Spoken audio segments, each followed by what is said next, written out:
a friend of the Daverhood, speaking of writing, speaking of Broadway, John Pielmeyer, author of Agnes and Ah, and a couple of other plays as well. Yeah, and a lot of stuff for television as well. So, John, welcome back to the Daverhood. How was your year? John. friggin' genius. Unmute your mic. Oh, right. Sorry. Is this better? Can you hear me Yeah, now? there you go. Okay, great. How's my year? I guess it was okay. I had some wonderful journeys that I took, and that was terrific. You You mean know, physical travel journeys, you mean? actual physical travel journeys, which I love to do and have been not able to do for the last couple of years. So that was wonderful. Those are probably the highlights of the year. And Well, pick what was well, one. we went, my wife and I went we spent a lovely week in Iceland, driving around the Oh, circuit of Iceland. Ronald Rand. I don't know if you know Ronald. Ronald. Oh, yes. yes. I've Went interviewed to John Iceland for my just a couple of weeks newspaper. ago. He was just there. Yeah, I just was in Iceland too myself, all the way to Suðuroy to be part of the Act Alone International Theater Festival. And then Oh, I wow. spent 4 or 5 days in Reykjavik. So I was there also. It's a wonderful country and a lovely place. Oh, We and were there last June. We were there at the summer solstice and Yeah. did the circle tour of the whole island of the country. It was phenomenal. and the people are really, really lovely, Oh, I have to say. it's just a wonderful place. Yeah. Now, let me ask you, since we're all, actually everyone here is a writer who's talking here. So, what did you write this year? What was on TV? What scripts did you? Nothing was on TV. I didn't have anything on TV this year. Yeah. I've been doing a lot of. I've been sort of doing a lot of. I wrote a sort of novella. I've been doing a lot of prose writing lately, and I've been sort of. I've been rewriting some longer novels and doing a lot of rewriting, and have written theatrically. I've written and I wrote a few more. I have some comedy sketches that I have put together and have performed them and written a few new ones of those that a friend of mine, a partner of mine, and I performed together. And I have a new play that I've been working on. So lots of things Can I ask you? in the office. I'm really curious about this because this is not the 1950s. It's not like you're a playwright, you have an agent, and it just goes to some Broadway theater a few months later. Yeah. What do you do with a new play that you've I have written? no idea. Please tell me. It's hard. It's really hard. A director friend of mine said that it's really hard for writers now, really, to just send out scripts and say to a theater, please read my script. They won't do it. The theater often needs to have a push by someone other than the writer, a director, an actor that they work with, or an actor that they know, who will say to them, "You need to read this script." Right? Even an agent is not. Wow. Oh, It's hard. It's really hard. Well, I have to tell you, it was very interesting this past year because I finished, it took only 10 years, but I finished the libretto for my opera about Henrik Ibsen. It's the first opera ever written about Ibsen.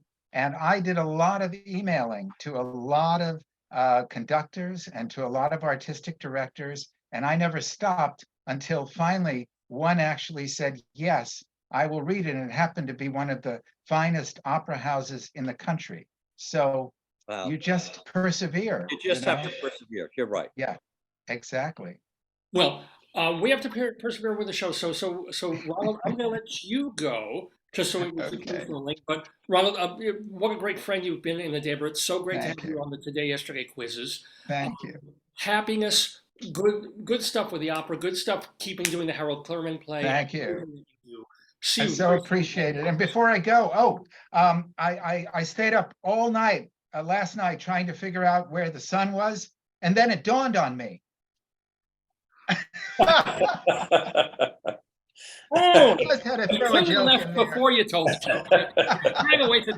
That's a great one. Thank you, Ronald. See you. All Thank right. you. Ronald Happy Rand, New ladies and Year. gentlemen. Yeah, All right. Nice to see you both. Take care. have a great one. Bye, Thanks. Ronald. Bye, You guys bye. stick around just for a little bit because I want to talk to both of you and Robert Viagas as well. So, is there a show that you're specifically looking forward to in either the spring or next coming fall on Broadway? Is there something that you're like, oh, I want to see that? Oh, there's so many shows that are coming up that are interesting me. One thing that I'm so surprised about, everybody was saying to me, oh, Broadway's going to take a couple years to crank up to get the level of production that it was before. And that turned out not to be the case. There's just a mob of shows that have been done. A lot of shows are now closing in January. Some of them because that's always the case, though. That's what I was about to say. That some of them are ending limited runs, and some of them have had healthy runs, and it's just that their time has come. And there's only 40 some theaters on Broadway, and if you want to have a new season, older shows have to close. I mean, Phantom is closing, etc. So I'm really interested. I just love so many different kinds of theater. I'm really looking forward to all the things that are coming in. Although, there have been a lot of revivals of Sweeney Todd, and I'm sure there are some people out there going, "What? We're going to see Sweeney Todd again?" But I really think Anna Lee Ashford is just a wonderful actress, and I think she's going to be a terrific Mrs. Lovett. And Josh Groban has a wonderful voice. We'll see what he can do theatrically. I do have his Broadway album, so he has shown that he can handle Sondheim. There's no question about it. I'm curious to see what they're going to do to it that's going to be different from the many, many others. And then there's going to be the Merrily We Roll Along that's done so well off Broadway. I'm interested in seeing that. But I'm very interested in seeing what some of these young writers, not Michael Jackson, the singer, but Michael Jackson, who wrote Michael R. Jackson, the Strange Loop guy, right? Strange Loop. He has another show on deck that's going to be opening off Broadway this spring. And although I have to say that Strange Loop was not my favorite show of the year, he just had a wonderful voice. He had just a wonderful playwriting voice. And I am so interested to see what his sophomore effort is going to be. So those are some of the things that I'm looking forward to. It's Broadway, off Broadway. And the national touring scene has reawakened, like Sleeping Beauty was kissed by Prince Charming, and boom, we thought it was going to take years for the road to come back, and it has come roaring back already. So, well, it's people like you and your enthusiasm, and you're continuing to write and speak and do podcasts about the theater that help it boom. That you care about it and love it and write about it so well. Robert Viagas, everybody get his book, Good Morning Olive, about ghost stories in the American theater, and his older books about the Fantastics, about Chorus Line. Am I missing it? Well, you did one of the I've published 21 books about theater, and I have another one coming in June. And this one is, I'm sorry, I don't want this to sound like a commercial, but I'm so excited about it. It's another one that has been percolating for years. They've written histories of theaters and histories of writers and histories of directors, but they've never written a history of the most important collaborator of all, and that is the audience. The audience has had this incredibly rich history down through the years, and it's changed, and what they want and what they think is funny and what they think is horrible and what they think is offensive and what they think is hilarious has changed so much over the years. And so it's called Right This Way, A History of the Audience. And that's coming out in June. And I'm really looking forward to seeing that out. Well, I hope chapter 1 is about that woman at Death of a Salesman.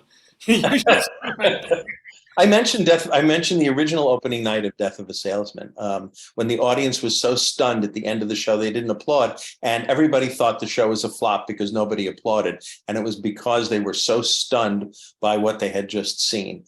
I have a wonderful story. I've gone actually into the National Archives, and I found accounts by people who were in the audience the night Lincoln was assassinated, and what it was like seeing him come in. And the Civil War had ended like 4 days before that. Appomattox had been earlier that same week. That was like Monday, and this was Friday. And they were so happy to hear him laughing at the jokes, like it did them right. Exactly. That's exactly. And you're just like, oh no, can he just keep laughing? Well, aside from that, Mrs. Lincoln did enjoy the play, but that's right. He actually died laughing. He died because Booth knew this because it was a very popular show, Our American Cousin. And he knew exactly where the laughs were, and he was hoping for the biggest laugh in the show to cover up the sound of the gunshot. And so Lincoln was in the midst of laughing when that gun went off. And the people in the audience watching this and seeing how they react to it, one of the guys says that he jumped up out of his seat and tried to chase John Wilkes Booth across the stage. But of course, Booth knew the backstage area better than he did. But broken leg. But Robert, he said he got away, but I got the scoundrel's hat. Oh, that's what's going on right there. Robert Viagas, these are reasons we have to buy his books. It's so great to see you happy, happy, happy, and healthy. Thank you. And yeah, to you as well, my friend, and to all of us, and the wonderful John Pielmeeier and Becca. I'm going to hang on and watch from the wings and see what you have to say. I hope you watch the whole show, Robert. Just because you're not going to be on it, but yeah, you. Well, that's what I'm telling you. I'm telling you, I'm interested. I'm drawn in. I want to hear what they have to say. Well, that's wonderful, Robert. It's so fantastic hearing you talk. Thank you. You. Happy New Year. Wow. Have a great 23. Let's all hope it's better than 22. Here's. Take care. Bye-bye. Okay, we're here with John Pielmeeier and Becca. Sorry to keep you waiting in the wings like that, but no worries. Becca Kidwell, cabaret artist. So Becca, you look great. How was your 2022? It was really busy, very busy. I performed 3 shows multiple times, and I recorded 2 singles. I wrote and recorded 2 singles. So, what were they? What were the names? The one song was called "Together Inside," which was the title of my show that I did 4 performances of this year, and that was about being frustrated about how we were actually more intimate when we were talking to each other over Zoom versus now that we're out in public again and not in lockdown. The other song was a Christmas song, and it's called "'Cause It's Christmas Time." And I wrote it because pretty much I was listening to Christmas songs last year, and we were getting ready to go into the second lockdown, and I was just like, these songs are just way too cheerful. And I was like, I want to write a Christmas song that's more realistic. I still have it still has hope in it, but it's more realistic. It's not just everything's wonderful. We were going into our second lockdown last year, and I got Omicron at the beginning of 2021. So, I mean, we were going into lockdown, so it's not like I had anything better to do than to get sick at the time. So. Now, John Pielmeeier, and before we also bring in our musical guest, Sylvie Simmons, into the Daverhood as well. She's a wonderful friend. But John, let me ask you, what are you looking forward to most in the year ahead? Boy, well, Agnes of God is under option for a Broadway revival, so we don't know when that's going to happen. Possibly next fall, possibly the spring of 24. We don't know that yet. And Agnes or God, I can be either one. Either one. I'm happy. Yeah. I'm happy for either to appear. And my adaptation of The Exorcist is about to be optioned for Broadway. So, oh my gosh! Wow. Don't know when that would happen, but so those are certainly 2 things I'm looking forward to. Yeah, well, absolutely. Well, I hope they both come to wonderful fruition. I do have to let you go because we're sort of cycling people as best we can. But it is so good to have you in the Daverhood. I hope you'll have the time to come play our quiz again. Love that. It'd be great. Success in your writing, health, all good things to you and yours. Thank you, John Pielmeeier, for being in the Daverhood. Happy New Year to us all.